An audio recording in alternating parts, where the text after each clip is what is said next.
নিজের অর্থায়নে ভাওয়াল এস্টেট গোকুল সাহা সহসভাপতি শ্রী শ্রী রমনা কালী মন্দির ও শ্রীমা আনন্দময়ী আশ্রম পরিচালনা পরিষদ।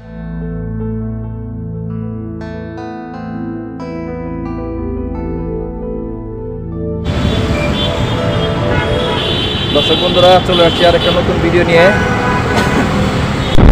আজকে যাচ্ছি রমনা কালীবাড়ি ভিডিও করব।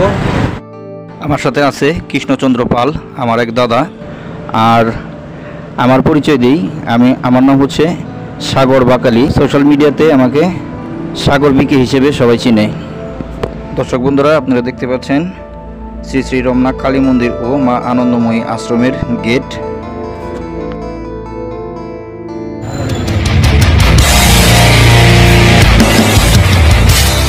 দর্শক বন্ধুরা, রমনা কালী মন্দির বাংলাদেশের রাজধানী ঢাকা শহরের সারোয়ার্দী উদ্যানে দক্ষিণ পাশে অবস্থিত।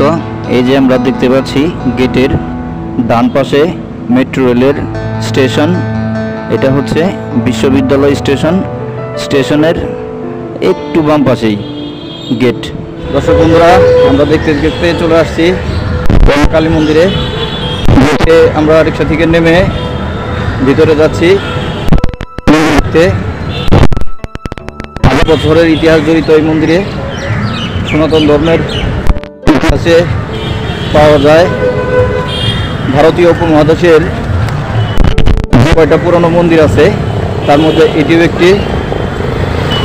অবশ্য এটি পাকিস্তান পিরিয়ডে মন্দির ভেঙে ফেলা হয়েছিল। 1971 সালে 25শে মার্চ রাতে এখানে গণহামলা চালিয়েছিল পাক হানাদার বাহিনীরা। পরবর্তীতে এখানে পূজা বন্ধ হয়ে গিয়েছিল। 1971 সালের যুদ্ধের পরে এখানে শুধু ঘট পূজা হতো আর বাৎসরিক পূজা হতো, তাও পুলিশ পাহারায়। এভাবে অনেক বছর কেটে যায়। পরবর্তীতে ইন্ডিয়াতে নরেন্দ্র মোদী ভারত সরকার গঠন করার পরে তাকে এই মন্দিরের কথা বলা হয়। পরবর্তীতে এই মন্দিরের জন্য ভারত সরকার 7 কোটি টাকা অনুদান প্রদান করে। পরবর্তীতে এই মন্দির পুনর্নির্মাণ হয়। বিগত 2022 সালে 17 ডিসেম্বর এই মন্দির পুনরায় উদ্বোধন করে ভারতের রাষ্ট্রপতি রামনাথ কোবিন্দ। দর্শক বন্ধুরা, আপনারা দেখতে পাচ্ছেন মন্দিরের গেটের বাইরেই অনেকগুলো মন্দির ভিত্তিক দোকান আছে। এখানে আপনারা পেয়ে যাবেন নানান দেবদেবীদের চিত্রপট, নানান বিভিন্ন ধরনের মালা, তারপর পূজার সব জিনিসপত্র আপনারা এখানে পাবেন। দর্শক বন্ধুরা, মন্দিরের বিস্তারিত ইতিহাস এবং বর্তমান অবস্থা আমরা মন্দিরের ভিতরে যাব। ভিতরে যাওয়ার পর মন্দিরের কার্যকরী কমিটির সহসভাপতি শ্রী গোকুল সাহা দাদার কাছে আমরা সম্পূর্ণ বিস্তারিত শুনব। আজকে শুক্রবার, আজকে মন্দিরে অনেক দর্শনার্থীরা আসবে। বন্ধুরা, আপনারা ভিডিওটি স্কিপ করবেন না, সম্পূর্ণ ভিডিওটা দেখবেন এবং কি যদি ভিডিওটা ভালো লাগে লাইক করবেন এবং কমেন্টে জানাবেন ভিডিওর কেমন হলো। আর এখনও যারা আমার এই ভবসাগর চ্যানেলটি সাবস্ক্রাইব করেননি, দয়া করে সাবস্ক্রাইব করবেন। আর মন্দিরে ঢুকতেই গেটের ডান পাশে আমরা পেয়ে যাব বিশাল বড় এক পুকুর। এই পুকুরে আছে দেবাদিদেব মহাদেবের বিশাল বড় এক প্রতিমা। আমরা যতটুক মন্দির কমিটির থেকে জানতে পারছি, এই পুকুরটাও সংস্কার করা হচ্ছে। মন্দিরের সাইড দিয়ে 10 ফিট উঁচু বাউন্ডারি করা হচ্ছে এবং এই পুকুরের সাইডে আরও 2টি নতুন বড় বড় ঘাট করা হচ্ছে, যেখানে দর্শনার্থীরা এসে স্নান করতে পারবে।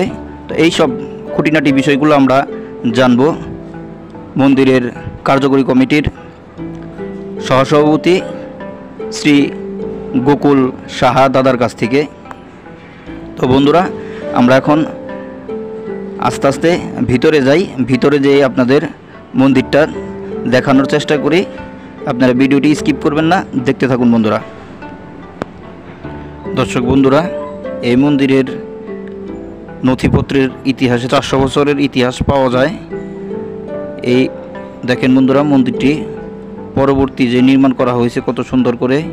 এই যে গম্বুজটা দেখছি আমরা, বর্তমান এটা আছে 97 ফিট উচ্চতা করে করা হয়েছে, কিন্তু আগের যে মন্দিরটা ছিল ওই মন্দিরের গম্বুজটা ছিল 121 ফিট উচ্চতা।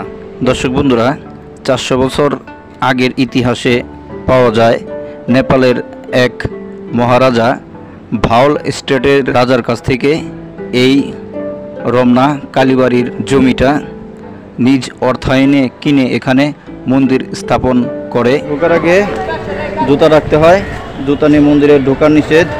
আমরা এখন এখানে জুতা রাখবো, জুতা রাখার জন্য সুন্দর একটি জায়গা করে রেখেছে। সম্ভবত এখানে দাদা জুতা রাখলে কি টাকা দিতে হয়? আচ্ছা, এখানে সিস্টেমটা সুন্দর। এখানে জুতা রাখলে বাধ্যতামূলক কোনো পয়সা দিতে হয় না, যার মনে চাই দেয়, যার মনে চায় না দেয় না। তো আমরা এখানে জুতাটা রেখে ভিতরে যাব। দর্শক বন্ধুরা, চলুন আমরা এখন ভিতরে যাই। ভিতরে যেয়ে মা ভদ্রকালী দর্শন করি। দর্শক বন্ধুরা, শুধু এই মা কালী মন্দিরে, শুধু মায়ের মন্দিরে না, এখানে আরও 4টি মন্দির আছে।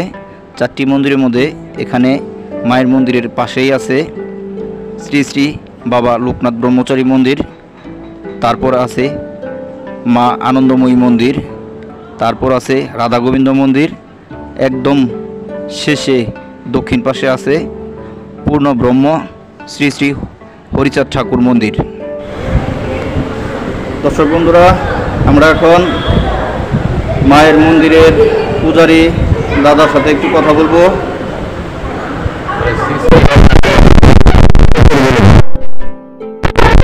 নমস্কার দাদা, কেমন আছেন? দাদা, আপনার তো এই মন্দিরের পূজারী, আপনি আপনার পরিচয়টা দিয়ে পূজা সম্বন্ধে, এই মন্দিরের মায়ের সম্বন্ধে কিছু কথা বলবেন আমাদের। প্রধান পুরোহিত, রমনা কালী মন্দির ও শ্রীমা আনন্দময়ী আশ্রম। এই মন্দিরে আমি পূজারী, আমরা এখানে 3 জন পূজারী আছি। রমনা সবাই জানে এই মন্দিরটা, অনেকজনে এখনো দেখে নাই, কিন্তু সবার মনে আছে যে এই রমনা মন্দিরটা প্রাচীন মন্দির। মা এখানে জাগ্রত, ভক্তবৃন্দ এখানে আসে মায়ের কাছে প্রার্থনা করে এবং মা তাকে খালি হাতে ফেরায় না। হাজার হাজার ভক্ত এখানে, এবং প্রত্যেক বছর যে বাৎসরিক কালী পূজা হয়, আপনি দেখবেন বাৎসরিক কালী পূজায় এদিকে দোল চত্বর, এইদিকে শাহবাগ টিএসসি, মানুষের ঢল নামে মানুষ এখান দিয়ে 2-4 ঘন্টা দেরি করে লাইন দিয়ে তারপর মন্দিরের কাছে আসতে হয়। এত মন্দিরের বর্তমান ভক্তবৃন্দ বেড়েছে। এবং বাৎসরিক পূজাটা কি মাসে হয়? বাৎসরিক পূজা দীপাবলি, এবং তাছাড়া আমাদের মন্দিরে আমাদের এই মন্দিরের ধর্মীয় পূজাগুলো প্রায় প্রত্যেকটা, আমরা 90% পূজা আমরা এখানে করে থাকি, শেষ হয় এবং সেই অনুষ্ঠান শেষে ভক্তদের মাঝখানে বিনামূল্যে প্রসাদ বিতরণ হয়। এবং আমাদের এখানে হিন্দু, মুসলিম, বৌদ্ধ, খ্রিস্টান কোনো ভেদাভেদ বা কোনো পার্থক্য নাই। আমাদের এখানে এখানে মায়ের কাছে মায়ের কাছে, এবং সার্বিক সহযোগিতায় আমাদের সভাপতি এই মন্দিরের জন্য অক্লান্ত কষ্ট করে মন্দিরটাকে আজকে এই জায়গায় নিয়ে এসছে। মায়ের আশীর্বাদ এবং ওই ভক্তদের অনুদান, এবং আমাদের সভাপতি সর্বদিকে আমাদের সেই সভাপতির লক্ষ্য এবং নজর আছে, এবং ভক্তদেরও সহযোগিতা আমরা পাই। তাই মায়ের কাছে প্রার্থনা রাখি, বিশ্বের সকল জীবের শান্তি হোক, সকলকে ভালো রাখুক, সবাই যেন মায়ের প্রার্থনা করে। ধন্যবাদ। ধন্যবাদ দাদা আপনাকে।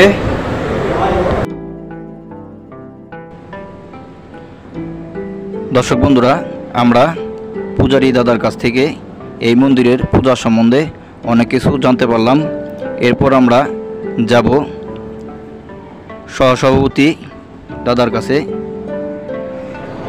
দর্শক বন্ধুরা, আমরা মন্দিরে এসে সৌভাগ্যক্রমে এই রমনা কালী মন্দিরের সহসভাপতি দাদা নকুল গোকুল সাহার দাদার সাথে আমরা একটু কথা বলবো।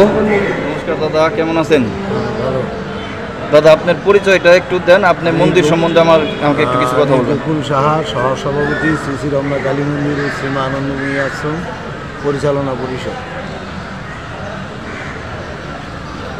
দাদা এই মন্দিরের ইতিহাস সম্বন্ধে কিছু বলেন।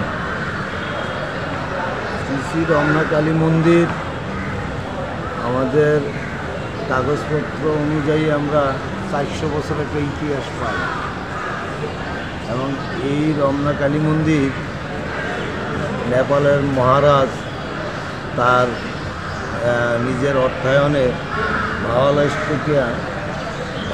স্টেট এখান থেকে একটা বিশাল মূল্য ব্যয়ীরা রমনা মন্দির ও শ্রী আনন্দময়ী আশ্রমের নামে মুক্তিযুদ্ধের সময় 26শে মার্চ রাত্রে রমনা মন্দিরে পাক হানাদার, তারপর রমনা মন্দিরের পূজা অর্চনা একবারে স্থগিত হয়ে যায়।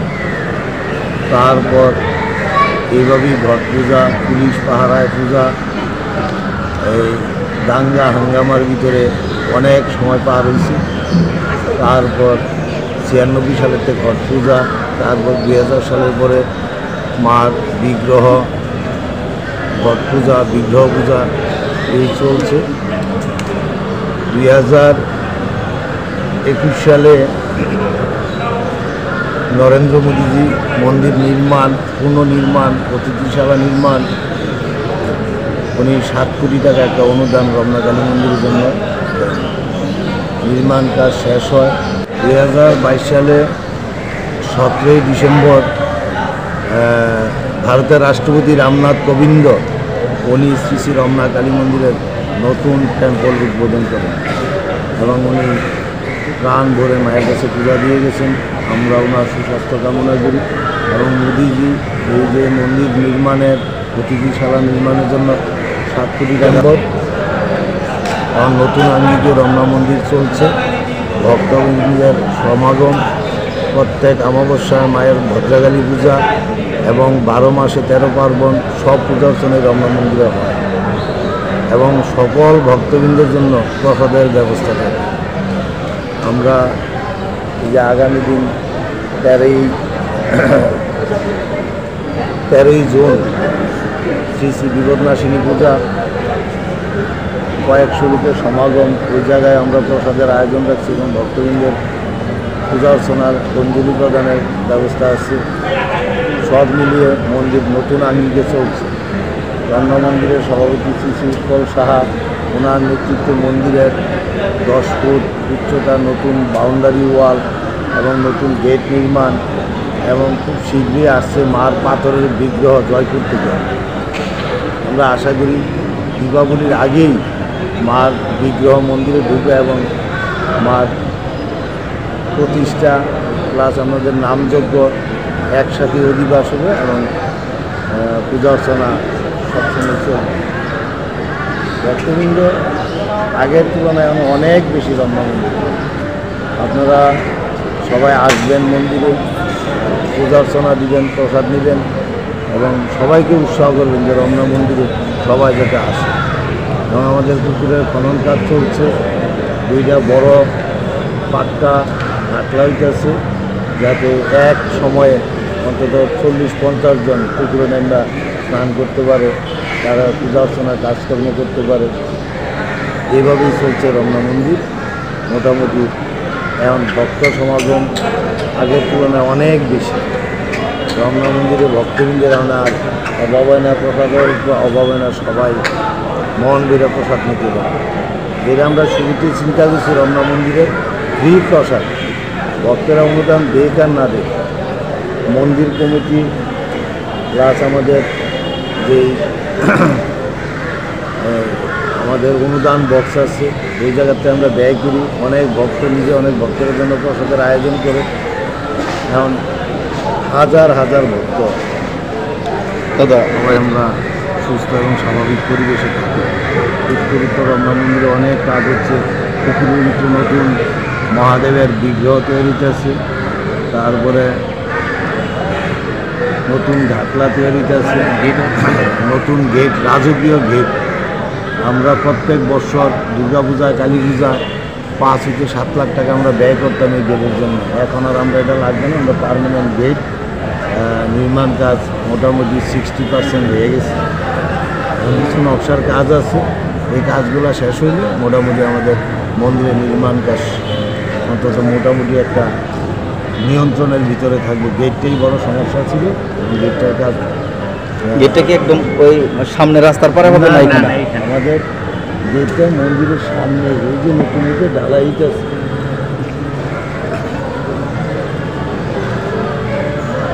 ঠিক আছে, ভালো থাকবেন। অনেক অনেক ধন্যবাদ দাদা আপনাকে আমাকে সময় দেওয়ার জন্য। দর্শক বন্ধুরা, আমরা অনেক কিছু জানলাম এই মন্দির সম্বন্ধে। আমার মনে হয় না এই রমনা কালী মন্দির নিয়ে এখন পর্যন্ত কেউ এইরকমভাবে বিস্তারিত ভিডিও করেছে। দর্শক বন্ধুরা, এই যে আমরা দেখতে পাচ্ছি শ্রী শ্রী বাবা লোকনাথ ব্রহ্মচারীর মন্দির। এটা বাবা লোকনাথ ব্রহ্মচারীর মন্দিরের ডান পাশেই আছে মা আনন্দময়ী মন্দির।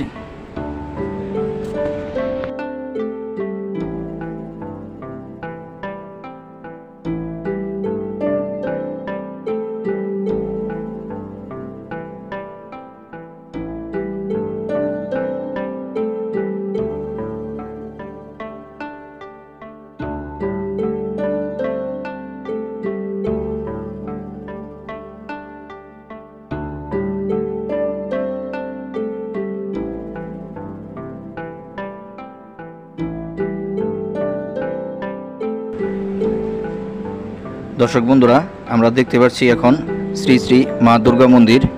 এই দুর্গা মন্দিরের এখানে আগে ছিল মা ভদ্রকালী মন্দির, এখানেই পূজা হতো। পরবর্তীতে ওই পাশে মন্দির হয়ে যাওয়াতে এখানে মা দুর্গার প্রতিমা সারা বছর থাকে। এই জায়গাটাই প্রথমত মন্দির ছিল। এই মা দুর্গা মন্দিরের ডান পাশে আছে শ্রী রাধা গোবিন্দ মন্দির।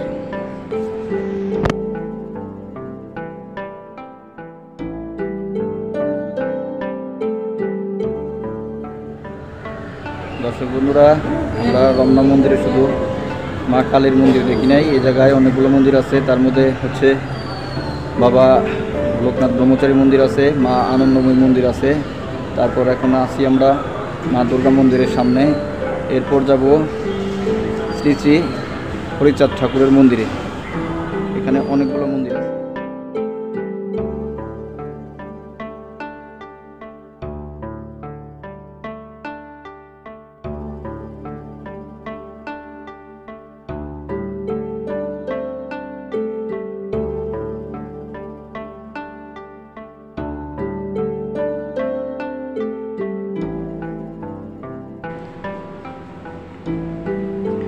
দর্শক বন্ধুরা, এই যে আমরা দেখতে পাচ্ছি পূর্ণ ব্রহ্ম শ্রী শ্রী হরিচাঁদ ঠাকুরের মন্দির। হরিচাঁদ ঠাকুরের মন্দিরের ডান পাশে আরেকটি মন্দির আছে, সেটি হচ্ছে হরিচাঁদ ঠাকুরের জ্যৈষ্ঠ পুত্র শ্রী শ্রী গুরুচাঁদ ঠাকুরের মন্দির।